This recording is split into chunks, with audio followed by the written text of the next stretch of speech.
We're now going to take a detour into some lighter territory with a children's craze that has taken hold in an unexpected demographic.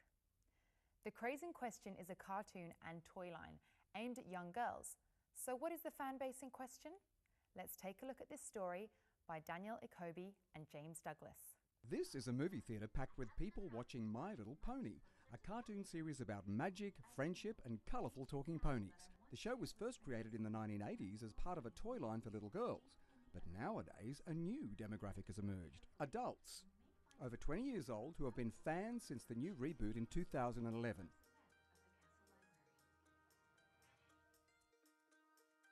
And I saw the My Little Pony pop up in 4chan. I happened to be in the area and I decided to have a look around. Watch the show, watch the episode, and all of a sudden I was drawn in. A couple of high school friends of mine came out to me as bronies and I was like, what?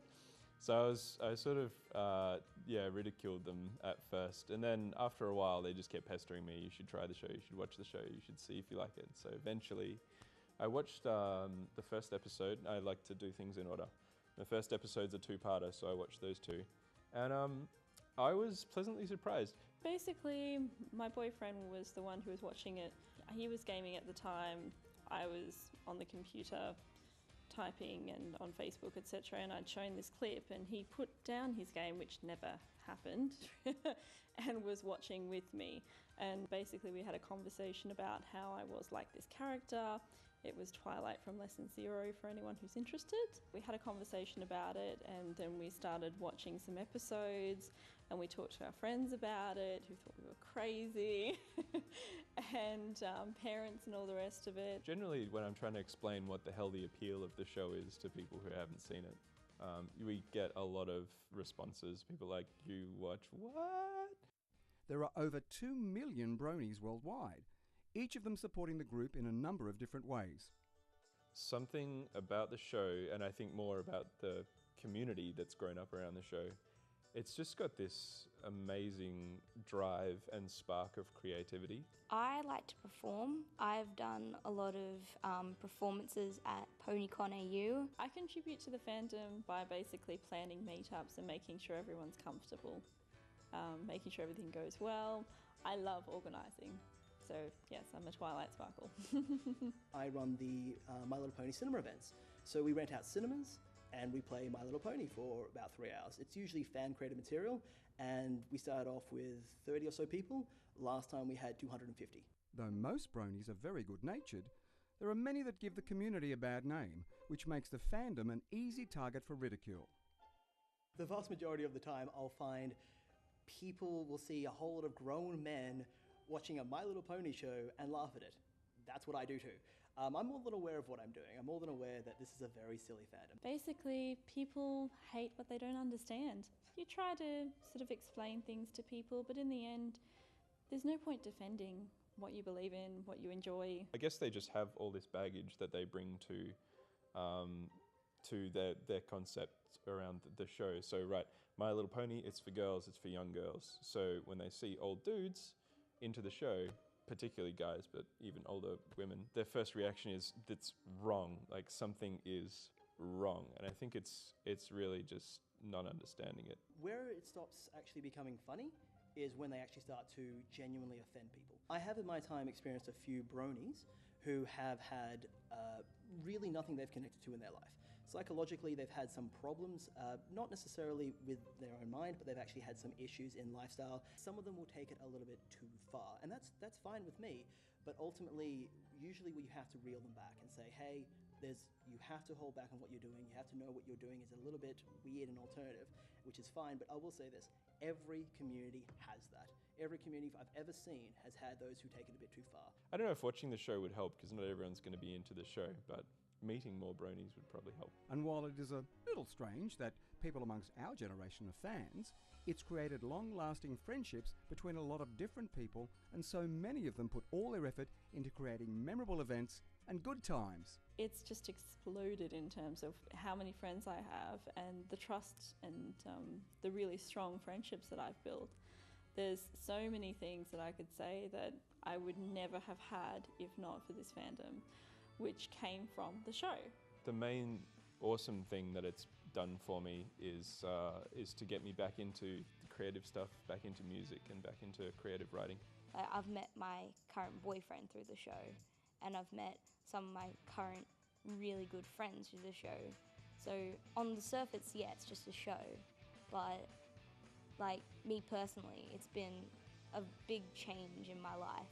I helped create this thing. So when I first began, there was 20 of us on 4chan making stupid jokes. And now it's a community of several million people loving it with huge conventions. I mean, My Possible is a huge success after 3 days. This fandom is bigger than it should be. This is phenomenal.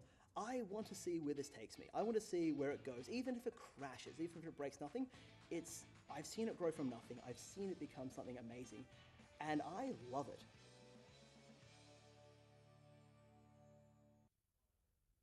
Some interesting people there, to say the least. Stay where you are, we'll be right back.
Welcome back.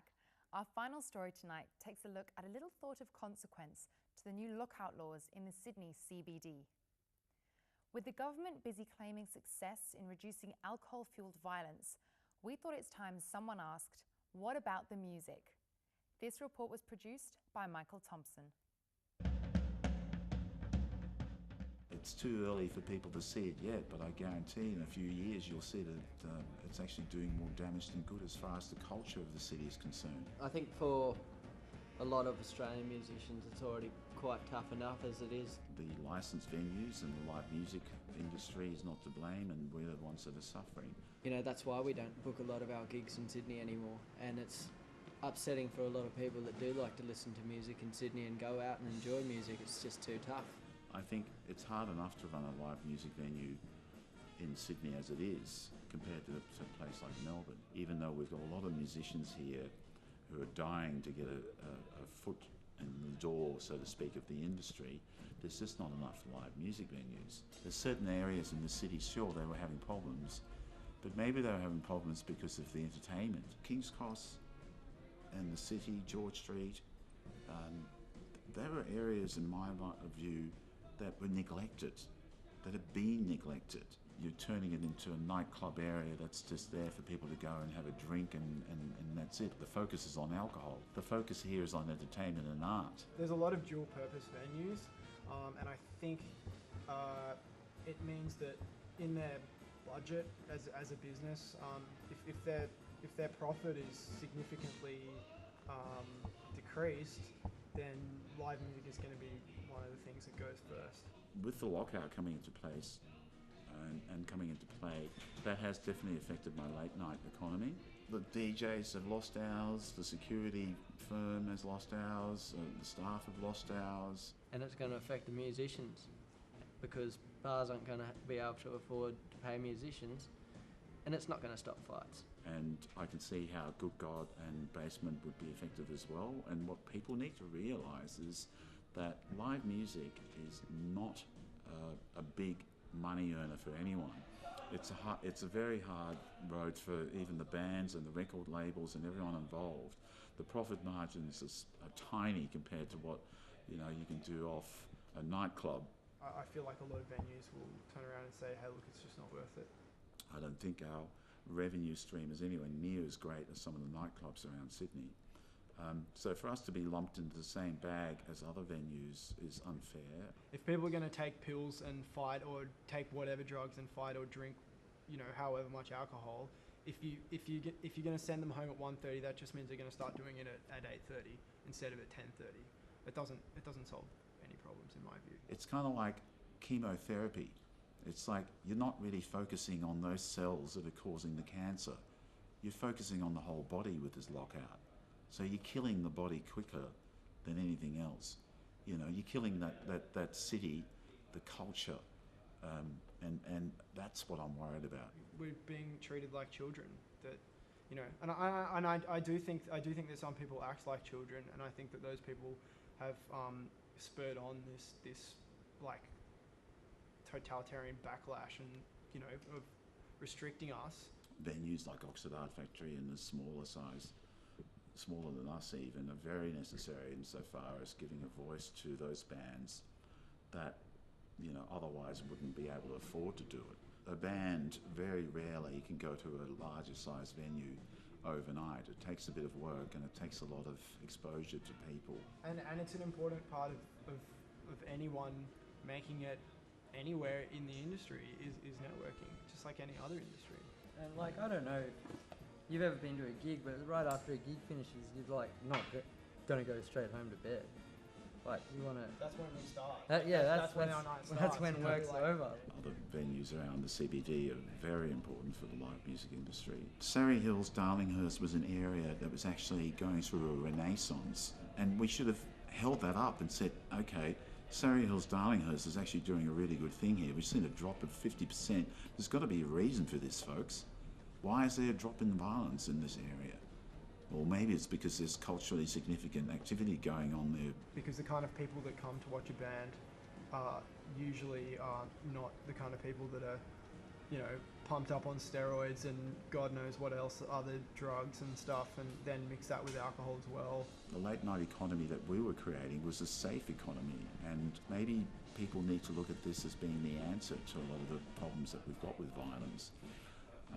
I think the Oxford Art Factory and the Basement and Good God are good examples of well-run venues that create a safe place for people to go out to.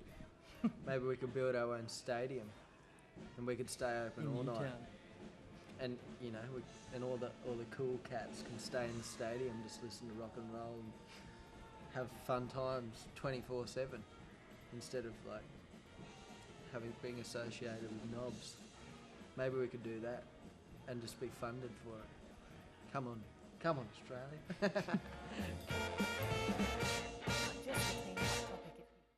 Well, that's almost it for tonight's show. Next week, we take a look at the burial of the homeless, along with much, much more. We'll now leave you with the new musical stylings of Liza Olbach. Until then, I'm Phoebe Griffiths.